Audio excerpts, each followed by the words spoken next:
Video کو like کر کے آگے شیئر ضرور کر دینا۔ آپ غور کریں، دونوں گناہوں میں فرق ہے۔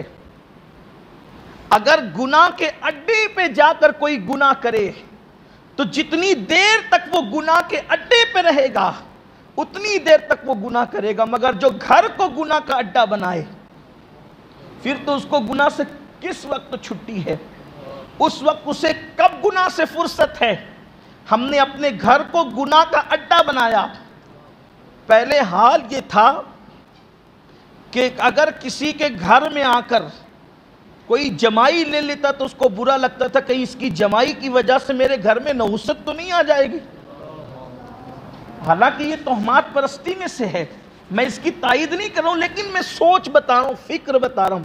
اگر کسی کے گھر میں کوئی چپل الٹی رکھ کر بیٹھ جائے تو لوگ ڈرتے تھے کہ کہیں میری روزی میں نحوست نہ آ جائے اس الٹی چپل کی وجہ سے۔ میں اس کی بھی تائید نہیں کر رہا ہوں، اس کو بھی کوئی شرعی نقطہ نظر سے بیان نہیں کروں، لیکن سوچ تھی، فکر تھی، گھر میں چپل الٹی ہو جائے گی تو کہیں نحوست نہ جائے، یہی فکر تھی۔ اب مجھے بتائیں کہاں وہ فکر کہ کسی کو گھر میں بیٹھ کر بار بائی جمائی لیتے ہوئے دیکھ کر گرا گزرتا تھا کہ کہیں نحوست نہ جائے، اور اب گھر میں بیٹھ کر شراب پی جا رہی ہے، اب گھر میں بیٹھ کر جوا کھیلا جا رہا ہے، اب گھر میں بیٹھ کر زنا کے مناظر دیکھے جا رہے ہیں، اب گھر میں بیٹھ کر کے معاذ اللہ لڑکیوں کے ساتھ زنا کی پلاننگ کیے جا رہے ہیں۔ آپ مجھے بتائیں جس گھر کو گناہ کا اڈا بنا دیا جائے تو اس گناہ کے اڈے پر اللہ کی رحمتوں کا نزول کیسے ہو سکتا ہے، خدا کی برکتوں کا نزول کیسے ہو سکتا ہے۔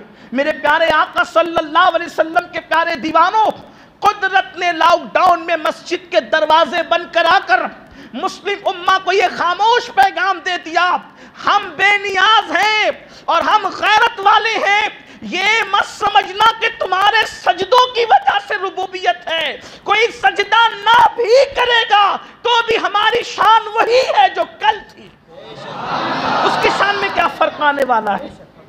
اور یاد رکھنا، ہم اگر چاہیں تو ہی سجدہ کروا سکتے ہیں، اور اگر ہم نہ چاہیں تو تم چاہ کر بھی ہمارے در پر نہیں آ سکتے۔ یہ مسلم امہ کے لیے سب سے بڑا پیغام تھا۔ ہم نے کیا سیکھا، ہم نے کیا سبق لیا؟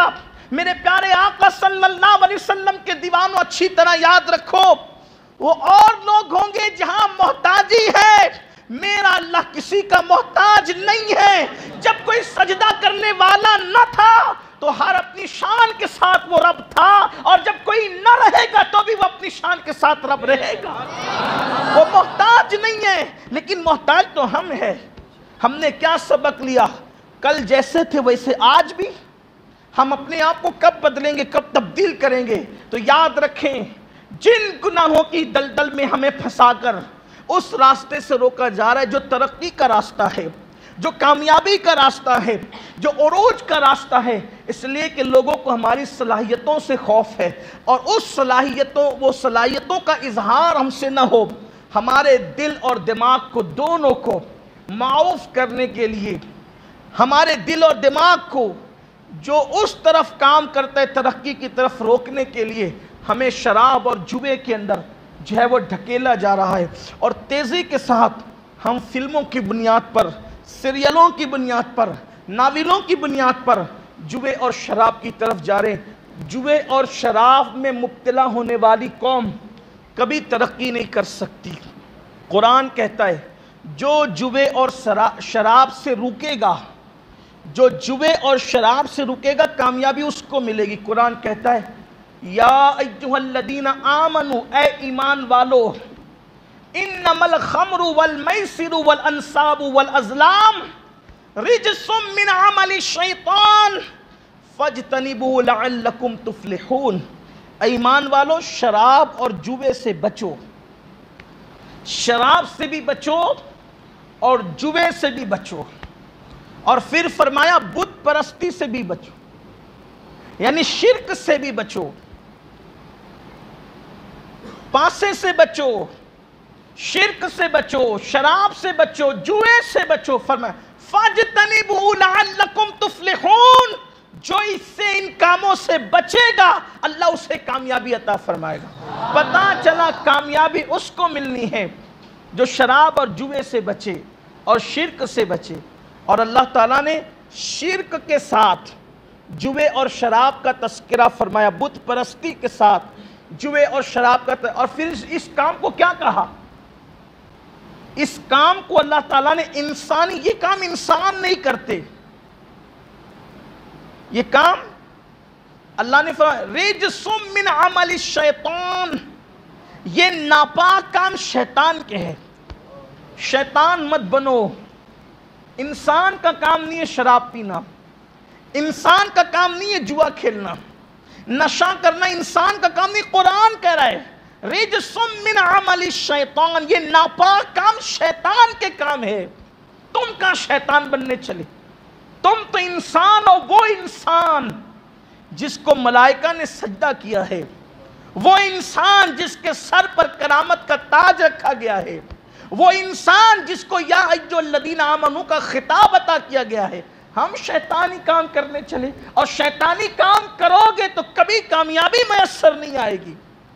جوا اور شراب یہ ہماری راہ میں وہ زنجیر عشق مصطفیٰ کی راہ میں, اللہ تبارک و تعالیٰ تک پہنچنے کی راہ میں وہ زنجیر ہے جو آج ہمیں جکڑا جا رہا ہے.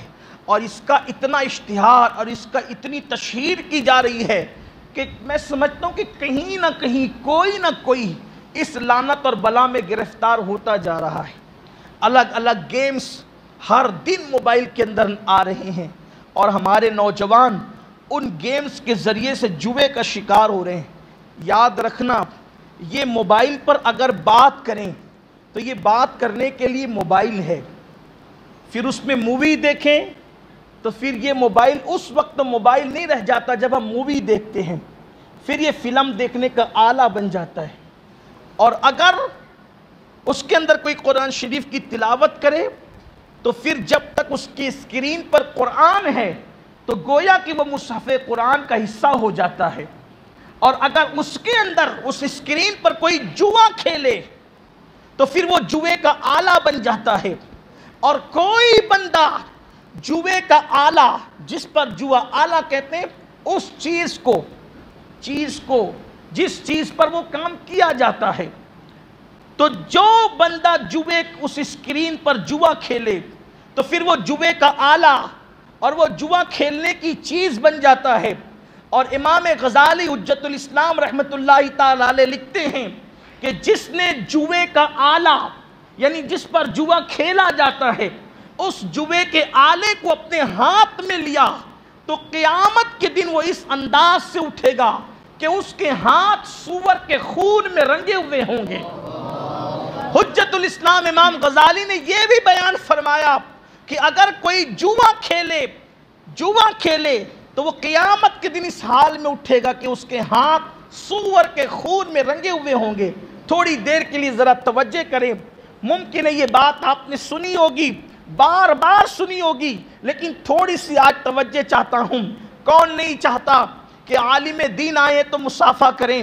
اس لیے کہ ہم نے سن رکھا ہے کہ میرے آقا مصطفیٰ جان رحمت صلی اللہ علیہ وآلہ وسلم نے فرمایا جس نے کسی عالم دین سے, عالم باعمل سے مصافحہ کیا اس نے مجھ محمد سے مصافحہ کیا.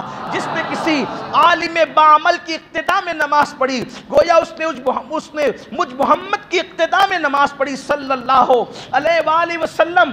اور فرمایا جو کسی عالم باعمل کی محفل میں بیٹھا گویا کہ وہ مجھ محمد روح فدا صلی اللہ علیہ وآلہ وسلم کی محفل میں بیٹھا. جس نے کسی عالم دین کی چہرے کی زیارت کی گویا اس نے مجھ محمد روح فدا صلی اللہ علیہ وآلہ وسلم کے چہرے کی زیارت کی. یہ بار بار احادیث آپ نے سنی ہوگی. تو آپ مصافحے کے لیے ایک دوسرے پہ ٹوٹ پڑتے ہیں. وجہ کیا ہے؟ اس عالم کے اندر کوئی سرخاب کے پر تو نہیں لگے ہیں, وہ اس کے ہاتھ بھی ہمارے ہاتھ کی طرح ہے, لیکن سن رکھا ہے ان سے مصافحہ کریں گے تو مغفرت ہو جائے گی, اپنے ہاتھ ان کے ہاتھ میں چلے جائیں گے تو مغفرت ہو جائے گی.